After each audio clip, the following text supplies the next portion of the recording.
సినిమాలు చేయాలి అని అనుకున్నప్పుడు ఇక్కడ అవైలబుల్‌గా ఉండడం అనేది కూడా చాలా ఇంపార్టెంట్ అవును కదా! అవును చాలా అవసరం. అండ్ మీరు చెప్పినట్టుగా నెంబర్ ఆఫ్ ఆఫీసెస్‌కి వెళ్ళడం లేదంటే నలుగురిని కలవడం అనేది కూడా చాలా ఇంపార్టెంట్. అవును అది అవును మీకు ఎంతవరకు వర్తిస్తుందంటారు? నేను ఇలా చేస్తేనే ఉండగలను అని అనుకుంటారా? లేదంటే ఆల్రెడీ కొంత ఫేమ్ ఉంది కాబట్టి ఇప్పుడు అవసరం లేదు. అనేం లేదమ్మా. ఇక్కడ ఎవ్వరికి ఎవరు రెడ్ కార్పెట్ వేయరు. మన కార్పెట్ మనమే శుభ్రం చేసుకొని వచ్చి చంకలో పెట్టుకొని తిరుగుతూ ఉండాలి. ఆ కార్పెట్‌ను వేసుకొని నైస్. నడుస్తూ ఉండాల్సిందే. హ్మ్. ఇక్కడ వెతుక్కుంటూ అవకాశాలు రావు. హ్మ్. కాకపోతే వచ్చిన అవకాశాన్ని నిలబెట్టుకుంటే రెండో అవకాశం వస్తుంది. హ్మ్. ఆ వచ్చిన అవకాశం మన దగ్గరికి వచ్చి మనం వెళ్ళి చేసేంత వరకు నిలబడటమే నువ్వు మొదట పెట్టే పెట్టుబడి. అది వన్స్ ఎప్పుడైతే నిలబెట్టుకుంటావో ఆ యూనిట్లో పనిచేసిన వాళ్ళల్లో ఎవరో ఒకరు ప్రమోట్ అవుతూ ఉంటారు. ఆ ప్రమోట్ అయిన వాళ్ళల్లో మనం గుర్తుంటాం. అతను ఆ రోజున ఖచ్చితంగా అతను పనిచేసేటప్పుడు ఫలానా ఆయన పిలుద్దామని పిలుస్తాడు.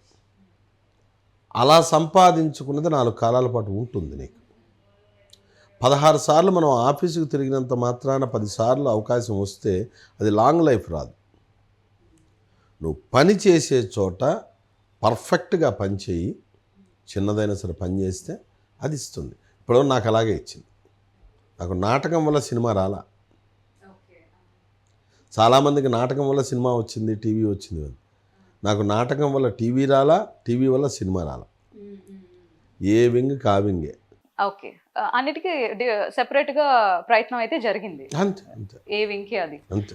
ఎలా సార్ అంటే సినిమాల్లోకి ఎంటర్ అవ్వాలని అనుకున్నప్పుడు డెఫినెట్‌గా మీకు సీరియల్స్ హెల్ప్ అవ్వలేదు, నాటకాలు హెల్ప్ అవ్వలేదు, రిలేషన్స్ హెల్ప్ అవ్వలేదు అంటే నా ఉద్దేశం ఏంటంటే క్లర్క్ నుంచి ఆఫీసర్గా మారే స్థితి క్రమం దీంట్లో లేదు.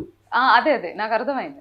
ఇదివరకు రంగస్థల నటులందరూ సినిమా ప్రపంచంలోకి వచ్చి ఏలారు. ఇప్పుడు రంగస్థల నటులు సినిమాకు వచ్చి ఏలాలన్న రూల్ లేదు. సినిమా వాళ్ళు డైరెక్ట్గా వచ్చి సినిమాలో ఏలేసేయచ్చు. ఇక్కడ ప్లాట్ఫాము అలా ఉంది ఇవాళ దారి.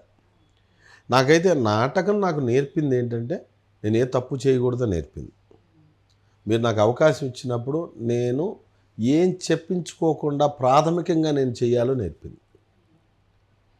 ఎక్కడికి కెమెరా ముందు ఎక్కడ పిలిచినా కానీ నేను ప్రాథమికంగా నా నుంచి నేను ఏం చేయాలి ఫస్ట్, తర్వాత మీకు కావాల్సింది మీరు చెప్తారు. అందుకే నాటకం ఉపయోగపడింది. ఇది ఫండమెంటల్ అంతే. అదే మెయిన్గా పెట్టుకొని నాటకంలో మనం కింగులు మనం మామూలు సింహాసనాలు అంటే కుదరదు. దానికి దీనికి సంబంధమే లేదు. ఓకే. సినిమాల్లో మొదటి అవకాశం చేజిక్కించుకునేటప్పుడు దాని ముందు కృషి ఎలా ఉంది? అది ఎలా ఉంది? చాలా ఆసువుగా వచ్చిందమ్మా అది. సాయిమాధవ్ బుర్రా గారని రైటరు. అవును. అవును. ఆయన సత్యనారాయణ స్వామి మహత్యం అనే సినిమా రాస్తూ దాంట్లో ఒక భటుడి పాత్ర మన కథల్లో వింటూ ఉంటాం. మహారాజు దగ్గరికి ఒక భటుడు వచ్చి చెప్పే సీన్ ఉంటుంది. ఇట్లా భార్యా పిల్లలు ఇదైపోయారు, ప్రసాదం తీసుకోకుండా వెళ్ళినది. ఆ వేషం నా చేత చేయించారు ఆ రోజున. ఇది అప్రాక్సిమేట్ 2005-6 టైంలో. అలా 2 రోజులు చేశాను నేను. అలా స్టార్ట్ అయిన నేను తర్వాత గంధం నాగరాజు గారిని కాలం చేశారు.